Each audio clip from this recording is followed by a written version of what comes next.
जय जय राम, सादर नमन परम प्यारे राम, परम पूज्य गुरुजन, परम दिव्य आत्माएं और आप सबके मंगल आशीष लिए परमेश्वर अकारण कृपा करके अपने श्री चरणों में लेके आए हैं।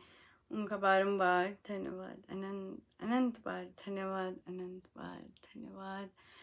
गुरुजनों की अकारण कृपा से हम श्रीमद् भगवद गीता भाषा के लिए यहाँ आते हैं और बहुत ही अकारण कृपा गुरुजन बरसा रहे हैं और अनंत अनंत अनंत अनंत ही अनंत कृपा शब्द ही नहीं है उनका, किस तरह से हमारा पथ प्रदर्शन, हमारा मार्गदर्शन, हमें बल प्रदान करते हैं। अनंत अनंत कृपा।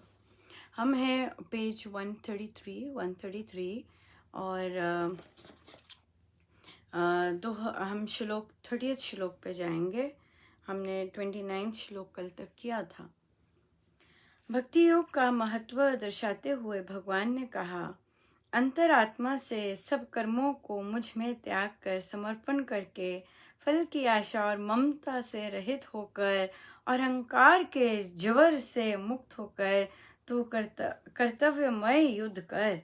सत्य और न्याय की रक्षा करना ईश्वरीय नियम है। दूसरे प्राणी के आक्रमण से अपने प्राणों की तथा अधिकारों की रक्षा करना नैसर्गिक सिद्धांत है। इस भाव से तू अपने सभी कर्म श्री भगवान को अर्पण करके कर्म कर। कर्तापन के अहंकार को तू छोड़ दे। बहुत जबरदस्त है। एक एक करके लेते हैं। महाराज कह रहे हैं कि अब भक्ति योग में आए हैं महाराज, कि अंदर से सब कर्मों को मुझ में त्याग दे।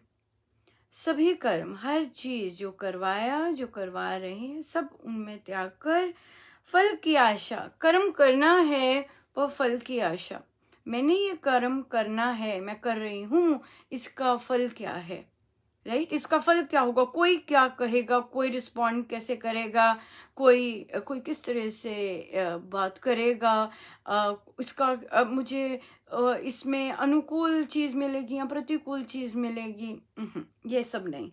बिल्कुल सिर्फ कर्म करना है अपना। और ममता, फल की आशा और ममता, अटैचमेंट, बहुत प्रिय चीजें हमें होती हैं करने को, बट उससे रहित होकर काम करना है और करते जाना है। हमें गिफ्ट मिले होते हैं, हमारी नेचुरल या किसी भी तरह से जो भी चीज़ें मिली होती हैं, उनसे जो अटैचमेंट हो जाती है, वहाँ निर्मम होकर अपने परमेश्वर के श्री चरणों में सब कुछ अर्पण करके अहंकार के जब बुखार चढ़ा होता है, अहंकार का जबरदस्त, महाराज कहते हैं कि परमेश्वर ही उस अहंकार को जब हम उनकी शरण में होते हैं तो गृहस्थ में रह के, वर्ल्ड में रह के ये चीज़ें आती हैं, पर परमेश्वर वो सुई बहुत सुंदर लगाते हैं ताकि वो सारी की सारा हवा निकल जाए और आराम से शांति से अपने लिमिटेशंस, अपने सब कुछ अपना देख पाए। जब वो हवा निकलती है तो हवा भरी होती है, भरती जा रही होती है, तो फिर बस जबरी बुखार चढ़ा होता है। और जब वो सुई लगती है अच्छी सी, तो सारी की सारी हवा निकलती है और हम जो हैं असली में वहीं पे आ जाते हैं। अब ये बहुत इम्पोर्टेंट है और ये हमारा ऑनगोइंग रहता है। सत्य और न्याय की रक्षा करना ईश्वरीय नियम है। अब देखिए ये पंक्ति, दूसरे प्राणी के आक्रमण से अपने प्राणों की तथा अधिकारों की रक्षा करना नैसर्गिक सिद्धांत है, राइट? सो घर में पैसा नहीं देते, घर में अच्छे बिहेवियर्स नहीं देते हैं, घर में हमारे डॉक्यूमेंट्स अपने पास रख लिए होते हैं, यहाँ इन अधिकारों की रक्षा करना नैसर्गिक कर्म है।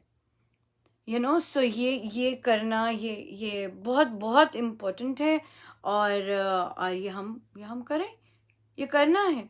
और इसके प्रति अगर हम आवाज़ उठाते हैं, अगर हम बोलते हैं, अगर हम कुछ भी करते हैं, तो ये हमारा अपना अधिकारों की रक्षा करना, और ये कई बार अधिकतम समय महिलाओं के साथ हो रहा होता है। कई नहीं भी मानते, कई कहते हैं आप कुछ ज़्यादा बोलती हो, पर नहीं, मैं तो वही बोलूँगी जो महाराज मेरे को मेरी झोली में डालते हैं और वही दायरा दिखाते हैं, राइट। और ये चीज़ें यकीन मानिए, ये चीज़ें वर्ल्ड वाइड हैं। एक असाइनमेंट की और बच्चों से कहा कि आप अपने अपने कल्चर की में महिलाओं और एजुकेशन की बात कीजिए।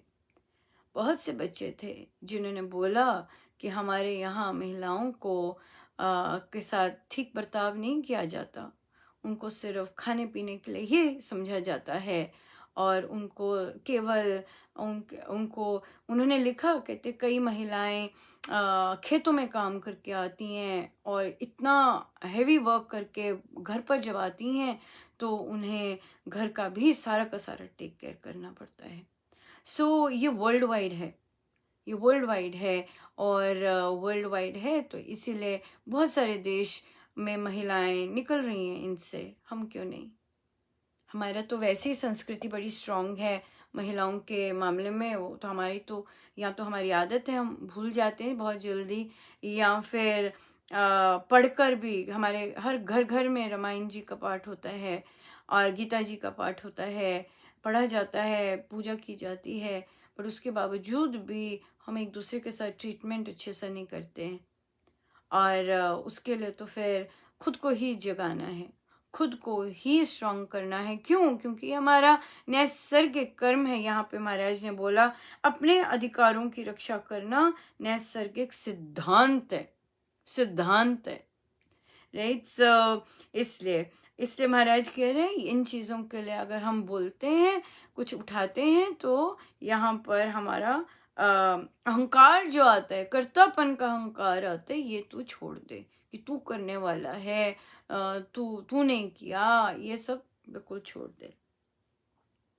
जो श्रद्धालु जन निंदा ना करते हुए सदा इस मेरे मत के अनुसार चलते हैं, इस मेरे शिक्षण में निश्चय रखते हैं, वे भी कर्म बंधनों से मुक्त हो जाते हैं। श्रद्धा, भक्ति, विश्वास और सत्य में निष्ठा अंतरंग कर्म है। कर्मेंद्रियों द्वारा किए जाने वाले कर्म बहिरंग कर्म है, बाहर से भीतर प्रबल है। इसलिए श्रद्धा आदि भीतरी कर्म उत्तम कहे गए हैं और उन्हीं से बाहर के कर्म शुद्ध होते हैं। कर्म योग की निंदा ना करके जो जन श्री भगवान के कथन अनुसार कर्म करता है वह कर्म फल की मुक्ति लाभ कर लेता है। सबसे पहले बहुत सुंदर आशीर्वाद कि महाराज कह रहे हैं कि जो ऐसे मानेगा, जो ऐसे करेगा, अपना सारी चीज़ें मेरे श्री चरणों में अर्पण कर दे और अपना ममता रहित हो जा और कर्तापन का अभिमान नहीं करना, तो फिर तू भी ये चीज़ सिंपल करने से भी मुक्ति को पूर्ण रूप से पाएगा। और फिर महाराज कह रहे हैं कि महाराज ने इससे शब्द लिया है मत। मत मतलब अपना विचार, और परमेश्वर के अपने विचार तो शिक्षण होते हैं, राइट। उनके जो अपने मत होते हैं, परमेश्वर का जो मत है वो उनका शिक्षण है। पर हम लोग जब अपनी विचारधारा बोलते हैं, दृष्टिकोण बोलते हैं, उसमें हम मत आ जाता है। मत मतलब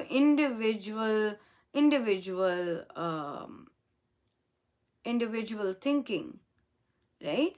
और तभी महाराज बहुत सुंदर कहते हैं कि हम सब की जो थिंकिंग है वो और जो पर्सपेक्टिव है वो लिमिटेड है, और जो हमारी सोच है या जो हमारा मन है वो कुछ भी नहीं है, फेक है। एक ही मन है और एक ही प्योर थिंकिंग है, और वो है परमेश्वर की। और महाराज कहते हैं अगर उसमें उसे बोलते हैं समिष्टि मन, महाराज वर्ड यूज करते हैं समिष्टि मन। अगर उस मन के साथ हमने एक होना है, बस तन मन हृदय सब कुछ से उस मन के साथ एक होना है। सो परमेश्वर जो ये बोल रहे हैं, अब गीता जी में धर्म के अनुसार नहीं बोल रहे, अध्यात्म है, यूनिवर्सल है, सबके लिए है, राइट। तो जो अध्यात्म से बाकी बाकी धर्म आते हैं वो मत बन जाते हैं। मत मतलब अगेन इंडिविजुअल थिंकिंग। और हमें इंडिविजुअल थिंकिंग से क्या करना है? हमें तो मेन बात है कि हम परमेश्वर क्या कहते हैं, और परमेश्वर वो यूनिवर्सल है, अध्यात्म यूनिवर्सल है, और हर जगह पे, हर देश में, हर जगह पर आध्यात्मिक आते हैं। बहुत कम होते हैं पर होते हैं। आध्यात्मिक लोग बहुत कम होते हैं। वर्ड यूज करने लग पड़े हैं spiritual spiritual, but real sense में स्पिरिचुअल होना, रिलीजियस को स्पिरिचुअल बोलने लग गए हैं, बट रियल सेंस में स्पिरिचुअलिटी बहुत डिफरेंट है मतों से, रिलीजन्स से, धर्मों से, बहुत ये चीज़ों से बहुत अलग है। सो महाराज अब ये बहुत सुंदर है। महाराज कह रहे हैं ये पंक्ति बाहर से भीतर प्रबल है, बाहर से भीतर प्रबल है। और हमारे अधिकतम तर्क वितर्क क्या होते हैं? अनुपमा, हमारी बाहर की परिस्थितियां भी तो होती हैं ना। बाहर में देखो वो सब ये कर रहे होते हैं, बाहर में देखो ऐसा हो गया, बाहर वैसा हो गया, ऐसे ही कहते हैं सब। बाहर मुझे ऐसे कह दिया, बाहर ऐसा हो गया मेरे साथ बाहर। पर महाराज गीता जी में क्या बोला जा रहा है कि बाहर से भीतर ज्यादा प्रबल है।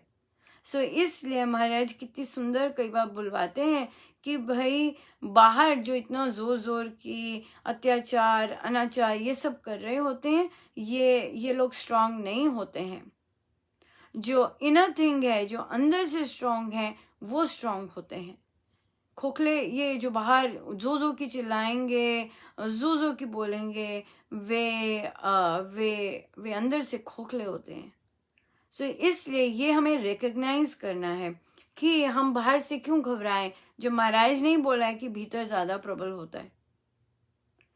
एक और दृष्टिकोण इसमें महाराज ने बोला है, महाराज कहते हैं कि बाहर के जो तूफान होते हैं और जो अंदर के तूफान होते हैं, महाराज कहते हैं बाहर के तूफान तो सह लिए जाते हैं, पर जो अंदर के तूफान होते हैं, अंदर के जो वेग होते हैं वो बहुत जबरदस्त स्ट्रांग होते हैं। सो बाहर के हम देखते हैं कितने सारे तूफान हम लांग कर आए हुए, हमारी कितना जीवन हुआ हुआ है, पूरा क्रॉस किया हुआ है, पर जो अंदर के वेग होते हैं, अंदर के जो तूफान होते हैं, वहां पर तो बात अलग होती है। वो बहुत स्ट्रांग होते हैं, और उससे जो जूझ जाए अपने ममता के, ग्रीड के, अपने अहंकार के, वो जो स्टॉर्म्स हम पार कर सकें, that is the true journey है। नहीं तो भीतर ही ढह जाते हैं। बहुत जन भीतर के तूफानों से ढह जाते हैं, राइट। सोचते हैं क्या करें जी के, क्या करें, बार बार वैसी परिस्थितियां आ रही हैं। क्यों आ रही हैं? क्योंकि हम सीख नहीं रहे उससे। हमने सीखना है। अगर फिर से वो परिस्थिति आती है और हम फिर से वैसा बिहेव नहीं करते हैं, दैट्स इट। प्रारब्धों के अनुसार आएंगे परिस्थितियां, पर ये हमारा चयन है कि मैं फिर से वैसा बिहेव करना चाहता हूँ या चाहती हूँ या नहीं। मैं इस बार स्ट्रांग बनना चाहती हूँ और निकल जाऊं, अब मुझे बेपरवाह हूं, या मैं अपना सेम पैटर्न रखूं। That is in my hands, that is my choice. जितना अंदर हम स्ट्रांग रखेंगे अपने आप को, जितना कहेंगे कि नहीं मुझे इसमें से निकलना है, आई हैव टू, वो निकल जाएंगे। कर्म योग की निंदा ना करके जो जन श्री भगवान की कथा अनुसार कर्म करता है, वह कर्म फल से मुक्ति लाभ कर लेता है। इसकी निंदा नहीं करनी है, इसको समझकर कर्म योग है अगेन शब्द, और भगवान की कथा अनुसार कर्म करता है, वह कर्म फल से मुक्ति मिल जाती है। इसमें हाँ, बहुत ही सुंदर हमारी चर्चा हो रही थी, और चर्चा हो रही थी महिलाओं का। ऑफ कोर्स ऑनगोइंग बैंक चल रहा है, और हम जानते बहुत सी महिलाओं के लिए इजी नहीं है। कई महिलाएं इस ऐसे एरियाज में रहती हैं जिन्हें घर से निकले लगभग एक महीना 2 महीने हो जाते हैं, वो इतनी डिपेंडेंट हैं अपने मेल मेंबर्स पर, तो आप देखिएगा कितना उनको भय रहता होगा कि अगर मेल मेंबर्स को कुछ हो गया तो हम, और वहाँ उस, आई थिंक उस एरिया के महिलाएं घर ही रह जाती होंगी उस चार दीवारी में। और तो फिर बैंक करना, मामा मैं कर देता हूँ, आपने क्यों करना है, और उसमें एक हफ्ता लग जाता है। अच्छा, जब माँ बोल रही है मुझे सीखना है सीखना है और इंसिस्ट नहीं कर रही है, अरे आप रहने दो, आपको कैसे पता लगेगा ये सब क्या करना है, मैं ही करवा लाऊंगा। और वो बैक ऑफ द लिस्ट होता है, फर्स्ट लिस्ट नहीं होता। और कि क्या करना है, हम हैं तो सही, मेंटालिटी वैसी है, क्या करना है इन्हें, क्यों कर रही हैं ये सब, हम हैं तो सही, इस तरह से। और फिर और कुछ करना डर लगता है। अगर अगर यहाँ से हम निकलें तो अगर वहाँ पे यातायात के साधन भी नहीं है कि भाई आपको रिक्शा मिल सके या ऑटो मिल सके, ये सब भी नहीं है, तो मेल मेंबर्स पे टोटली डिपेंडेंट। तो अगर बोलो कि आप सीखो फिर कुछ इंडिपेंडेंट हो, तो फिर वहाँ आ जाते डर लगता है। डर लगता है कि मैं ठोक दूंगी, डर लगता है कि कुछ गड़बड़ कर दूंगी। इस पर एक साधिका जी ने बहुत सुंदर अपना निजी एक्सपीरियंस दिया। उन्होंने कहा कि मुझे गाड़ी सीखने का बहुत शौक था, और जहाँ वे रहती हैं वहाँ बारिशें बहुत होती हैं, और जहाँ वे रहती हैं वहाँ बहुत रश होता है, पर उन्हें गाड़ी सीखने का बहुत था। वो जब भी अपने पति देव को कहती हैं तो उनके पति कुछ ना कुछ बहाना बना देते, सॉरी आज ये भी जा रहे, वो कुछ ना कुछ बहाना बना देते और कहते कि ये सब वो सब, पैसे, ये सब कुछ, बहुत कुछ भी। तो फिर उन्होंने यही सोचा कि इतने इतने इतने पैसे हम लोग ड्रेसिंग पे करते हैं स्पेंड, तो मैं क्यों ना इसको अपनी, मैं बाहर से सीखूं। अब उन्होंने संकल्प लिया, वेरी स्ट्रॉन्ग डिटर्मिनेशन, मुझे सीखनी है गाड़ी, और मैं हैवी बारिश में गाड़ी ड्राइव करूंगी, और मेरे साथ में पतिदेव, मैं बताऊंगी ही तब जब जब मेरे को पूरी तरह अच्छे से आ जाएगी। उन्होंने यही किया।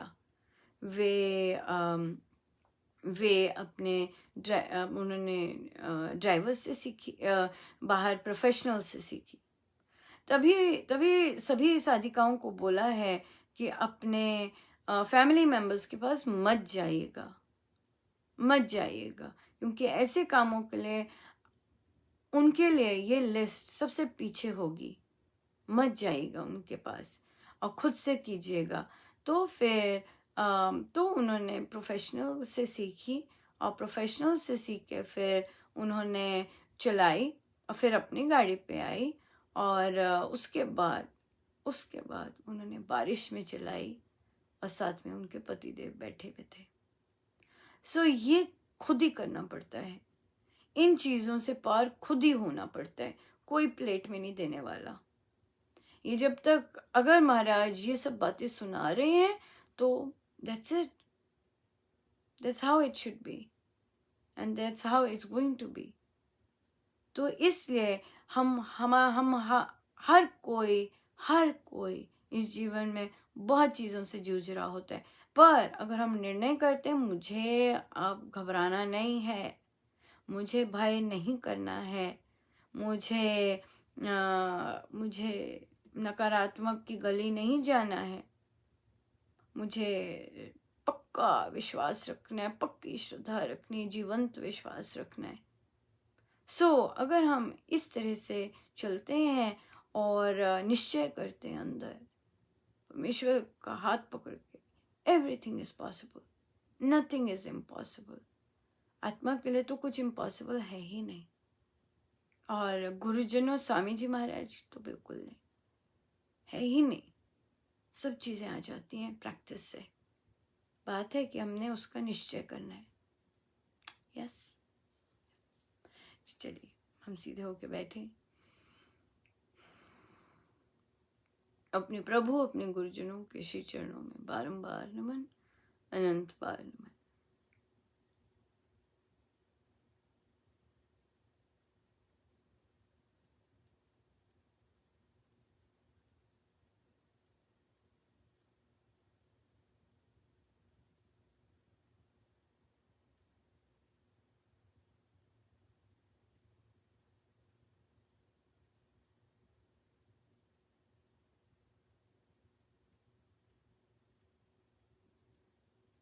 मैं आत्मा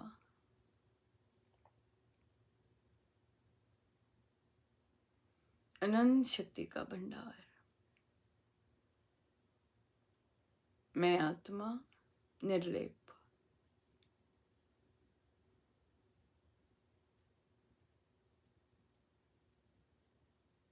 निर्लेप।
केवल एक के साथ संबंध, राम।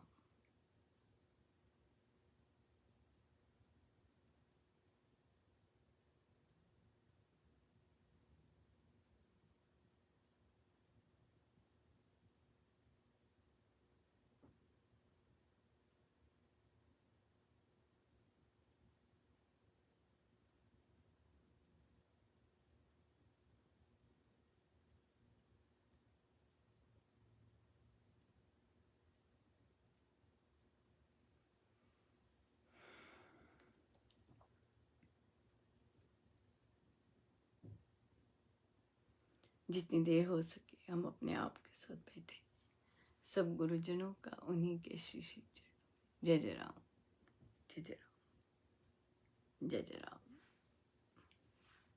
जय जय राम।